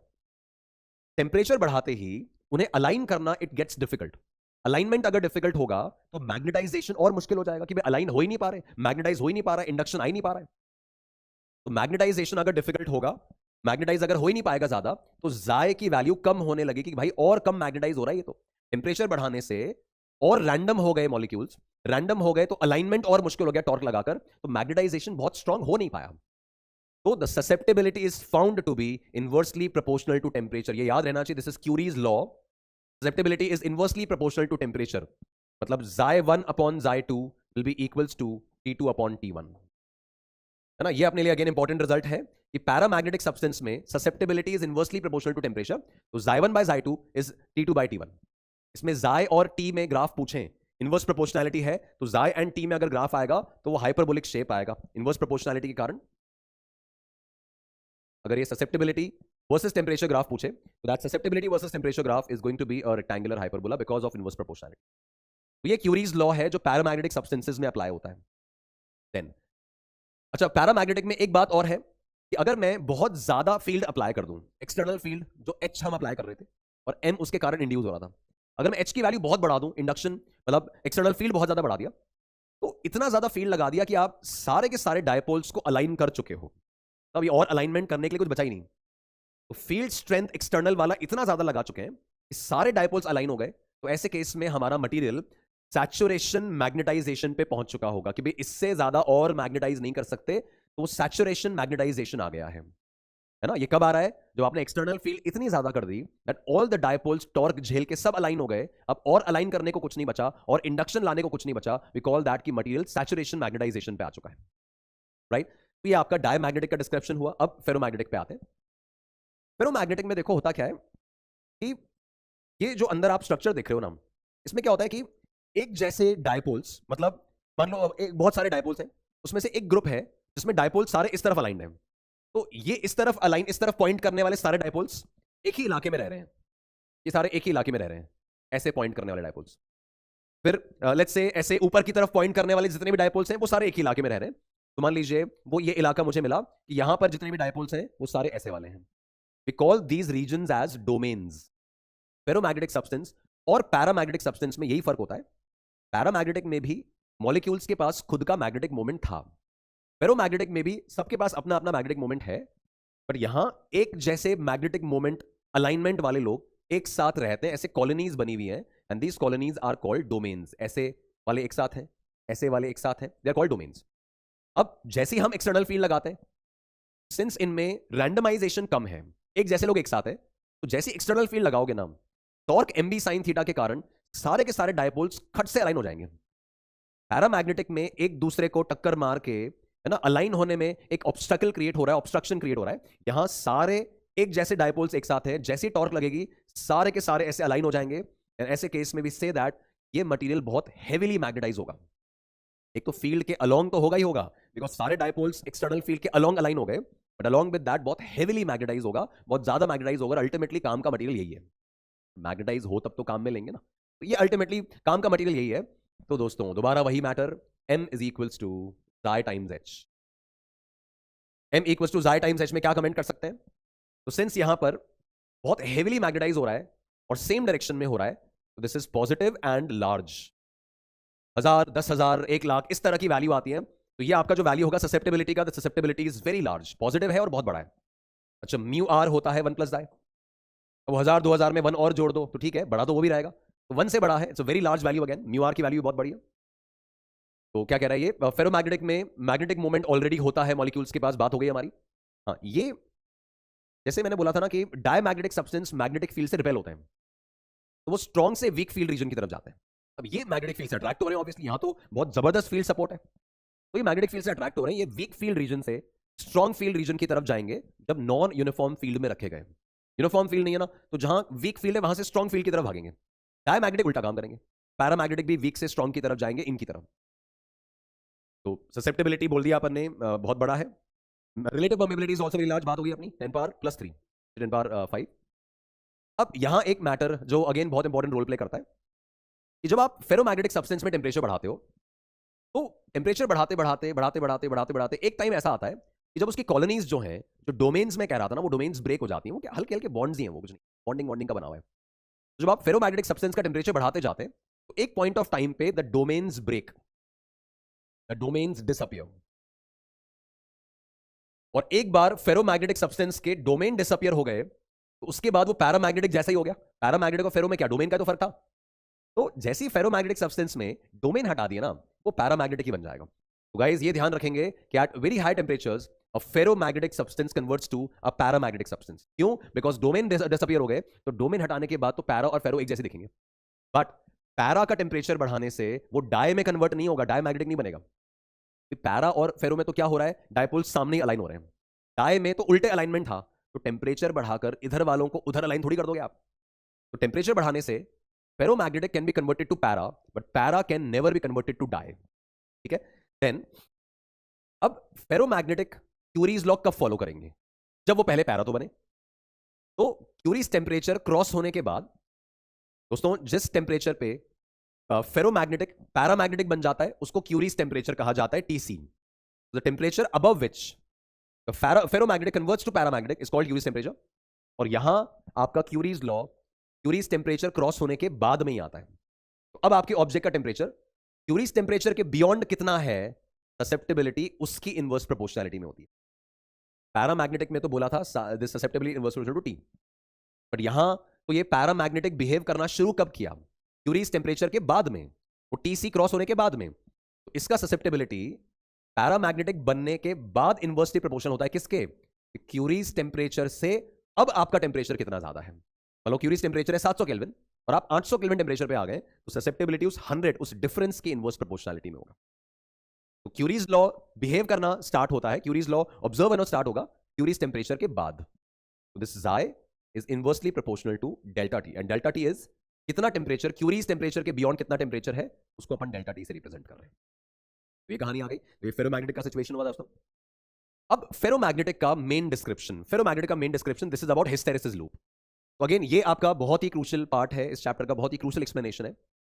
और ये डाई और पैरा के लिए नहीं है, मैंने आपको बोला था ना, डाई में तो एक तो ऑपोजिट डायरेक्शन में मैग्नेटाइजेशन में बहुत छोटा, कुछ काम का नहीं ज्यादा। पैरामैग्नेटिक सेम डायरेक्शन में मैग्नेटाइजेशन और बहुत छोटा है, बहुत ज्यादा यूज नहीं आएगा। फेरोमैग्नेटिक सेम डायरेक्शन में मैग्नेटाइज हुआ, बहुत ज्यादा मैग्नेटाइज हुआ, ये मेन काम का है। तो इसके ऊपर एक एक्सपेरिमेंट परफॉर्म किया और एक ग्राफ बनाया between B, total magnetic field कितनी बन रही है, इमेजिन करो सोलेनॉइड लिया है, इस सोलेनॉइड के अंदर एक फेरोमैग्नेटिक सब्सटेंस भर दिया है और फिर इसमें करंट चलाना स्टार्ट किया। तो ये करंट कितना चलाना है आई, वो तो हम कंट्रोल करेंगे, और सोलेनॉइड का एच कितना होता है, सोलेनॉइड का एच होता है एनआई। तो ये एक्सटर्नली कंट्रोल्ड है ना, ये एक्सटर्नली कंट्रोल्ड एच है। वही आई कितना चलाना है सोलेनॉइड में वो तो अपन डिसाइड कर रहे हैं ना, तो एच एक्सटर्नली कंट्रोल्ड है। तो उस एच की वजह से यहां अंदर टोटल मैग्नेटिक फील्ड बी कितना बनेगा, उसको हमें स्टडी करना है। तो जैसे जैसे मैं एच चेंज करते जा रहा हूं, इसमें कितना मैग्नेटिक फील्ड बनता जा रहा है, ये कितना मैग्नेटाइज होता जा रहा है, टोटल फील्ड इसके अंदर कितनी आ रही है, उसको एनालाइज करने के लिए ग्राफ बनाया जाता है between B and H. B है टोटल मैग्नेटिक फील्ड इस इलाके का, इसमें एक्सटर्नल और इंड्यूस दोनों आ गए, और एच है वही जो अपन कंट्रोल कर रहे हैं, करंट कंट्रोल करके एच कंट्रोल कर रहे हैं। The graph is between H applied and B obtained. ऐसे ध्यान रखोगे ना तो बड़ा आसानी से समझ आएगा, H applied versus B obtained. तो ऑब्जर्व ये किया गया कि जैसे जैसे एच की वैल्यू बढ़ा रहे हैं, जैसे जैसे हम करंट बढ़ा रहे हैं, तो ये और ज्यादा मैग्नेटिक फील्ड बनाएगा, कौन, सोलेनॉइड और ज्यादा मैग्नेटिक फील्ड बनाएगा। जैसे जैसे मैग्नेटिक फील्ड बनेगी, ये आयरन रॉड, ये फेरोमैग्नेटिक सब्सटेंस सॉरी, और ज्यादा मैग्नेटाइज होते जाएगा, और वो तो हम ऐसी बात कर चुके हैं कि जबरदस्त मैग्नेटाइजेशन होता है उसका। तो जैसे जैसे आप करंट बढ़ाते जा रहे हो, ये सोलेनॉइड अपनी फील्ड बढ़ाता जा रहा है, एक्सटर्नल फील्ड बढ़ाओगे तो इंड्यूस्ड फील्ड और शूट अप होगी और नेट मैग्नेटिक फील्ड बढ़ती चली जाएगी। तो ये आप अप्लाइड मैग्नेटिक फील्ड के साथ साथ टोटल मैग्नेटिक फील्ड रेज हो रही है, इंक्रीज हो रही है ना। ये एच वो है जो हम कंट्रोल कर रहे हैं, और ये बी वो है जो इसमें टोटल इंड्यूस हो रहा है, नेट मैग्नेटिक फील्ड जो आ रही है। तो हमारे एच के बढ़ाने के साथ साथ अंदर जो नेट मैग्नेटिक फील्ड था फेरोमैग्नेटिक सब्सटेंस की, वो बढ़ता गया, और एक लिमिट के बाद ग्राफ ऐसा हॉरिजॉन्टल सा होने लगा। क्यों? बिकॉज वो सैचुरेशन मैग्नेटाइजेशन रीच करने वाला है। तो आप इतनी मैग्नेटिक फील्ड लगा चुके हैं कि सारे के सारे डायपोल्स अलाइन हो गए, तो अब अलाइन करने को कुछ नहीं बचा, तो आपका टोटल मैग्नेटिक फील्ड कांस्टेंट होने वाला है कि भाई सैचुरेशन आ गया। तो ये जो रीजन है guys, this is of saturation magnetization, ये फेरो में भी आता है, और ज्यादा मैग्नेटाइज करने को कुछ बचा नहीं। ठीक है, अब एक बार आपने सारे डायपोल्स अलाइन कर दिए, सैचुरेशन मैग्नेटाइजेशन आ गया, इंड्यूस जितना करा सकते थे करा दिया। नाउ कहानी यहां से स्टार्ट होती है हिस्टेरेसिस की, कि अगर मैं अब करंट की वैल्यू कम करने की कोशिश करूं, कि भाई चलो सोलेनॉइड का करंट विड्रॉ करते हैं, देखते हैं कि ये फेरोमैग्नेटिक सब्सटेंस जो भरा था ना बीच में, ये अपनी मैग्नेटिक प्रॉपर्टी लूज करता है कि नहीं करता है। जैसे मैग्नेटाइज हुआ था वैसे डीमैग्नेटाइज होता है कि नहीं होता है। तो जब करंट को कम किया गया, जब एच को कम किया गया, तो इट वाज ऑब्जर्व दैट कि ग्राफ अपने एक्चुअल पाथ को रिट्रेस करके नहीं आया, वो अपने एक्चुअल पाथ को रिट्रेस करके नहीं आया। जिस तरह से अंदर की मैग्नेटिक फील्ड बढ़ी थी उस पैटर्न पे डिक्रीज नहीं हुई, rather the graph followed a different path. अब इस ग्राफ का मतलब क्या है, देखो जब मैं एच की वैल्यू कम कर रहा हूं, जब मैं एच की वैल्यू कम कर रहा हूं, तो देखो ये ग्राफ में वापस अपन बैक आ रहे हैं, एच कम हो रहा है, बट बी उतना कम नहीं हो रहा जितना पहले था। तो ये एच जीरो करने के बाद भी, एच का वैल्यू जीरो कर दिया यहां पे ना, एच जीरो करने का मतलब करंट बंद कर दिया सोलेनॉइड में, तो सोलेनॉइड में करंट बंद कर दिया, तो सोलेनॉइड ने खुद की फील्ड बनाना बंद कर दिया है, तो भी इसके अंदर कुछ मैग्नेटिक फील्ड बनी बनाई रह गई।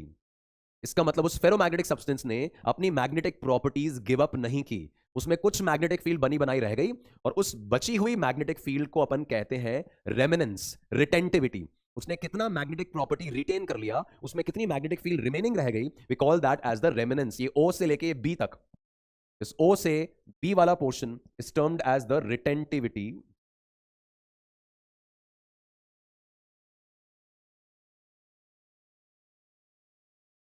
और रेमिनेंस। तो इसको कैसे डिफाइन कर रहे हैं अपन, कि एच का वैल्यू जीरो करने के बाद भी अप्लाइड मैग्नेटिक फील्ड जीरो करने के बाद भी, करंट जो चला रहे थे उसको जीरो करने के बाद भी, जितना मैग्नेटिक फील्ड, जितनी मैग्नेटिक प्रॉपर्टी उस फेरोमैग्नेटिक में बची हुई रह गई, उसको अपन कह रहे रेमिनेंस, उसको अपन कह रहे रिटेंटिविटी, उतना उसने रिटेन कर लिया। नाउ हमें लगा कि भाई ये जितना मैग्नेटिक प्रॉपर्टी इसमें रह गया है ना करंट बंद करने के बाद भी, हमें इसको भी खत्म करना है। तो हमने क्या किया, हमने सोलेनॉइड का करंट जो है वो उल्टी दिशा में चालू कर दिया कि भाई चलो इसको डीमैग्नेटाइज करते हैं, जितनी मैग्नेटिक प्रॉपर्टी बच गई है उसको भी खत्म करते हैं। तो हमने करंट को रिवर्स डायरेक्शन में चालू किया। देखो ग्राफ अब यहां नेगेटिव में जा रहा है, एच नेगेटिव हो गया, उल्टा हो गया, मतलब करंट की पोलैरिटी पलट दी।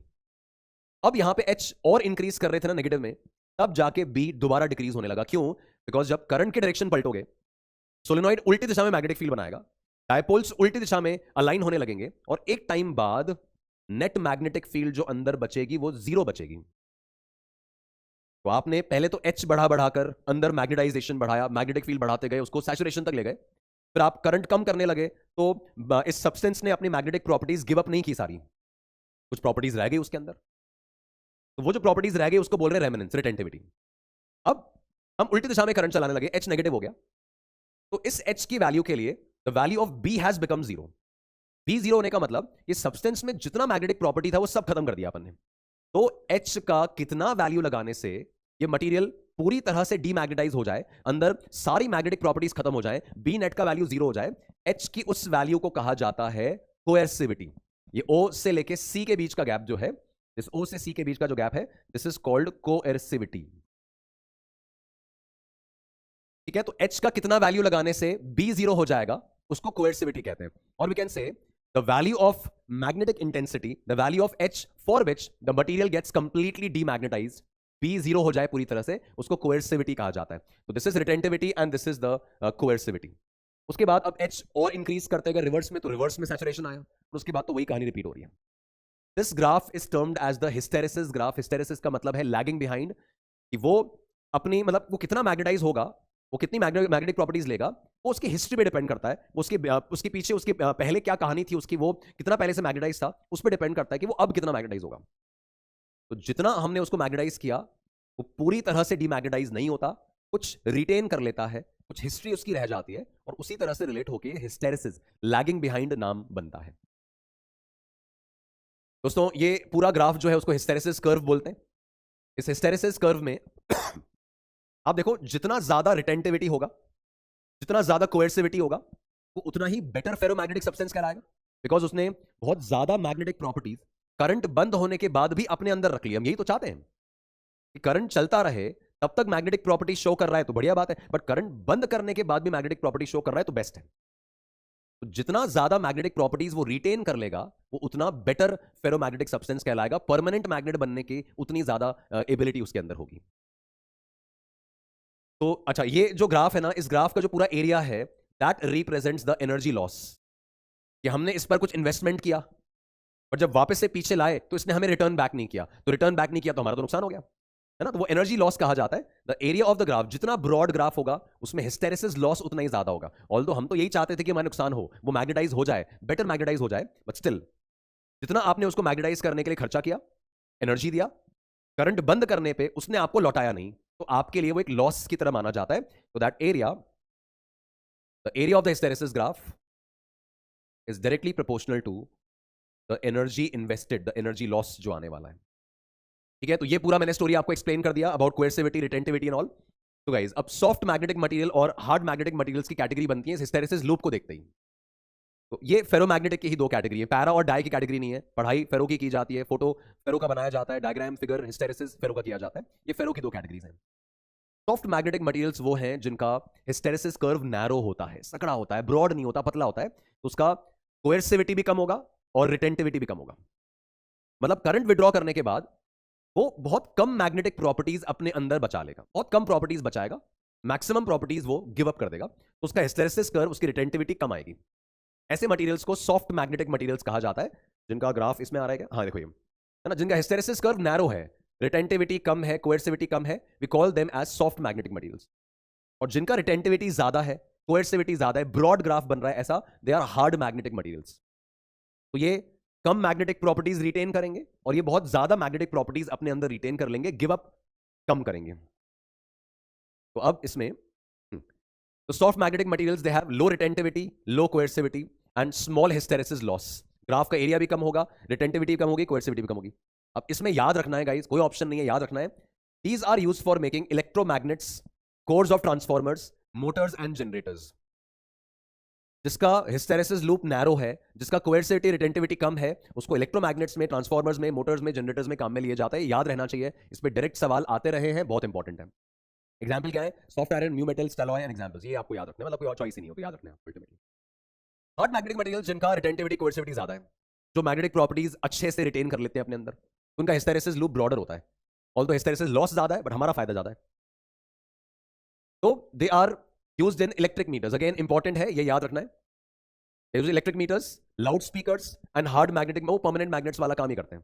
एग्जांपल क्या है? Steel, alnico, alnico max, ticonal, lodestone, ये एग्जांपल्स हैं। इनके बेसिस पे क्या सवाल आए हैं, पीवाईक्यूज क्या हैं, क्या अच्छे क्वेश्चंस बन सकते हैं, उन पे बात करते हैं।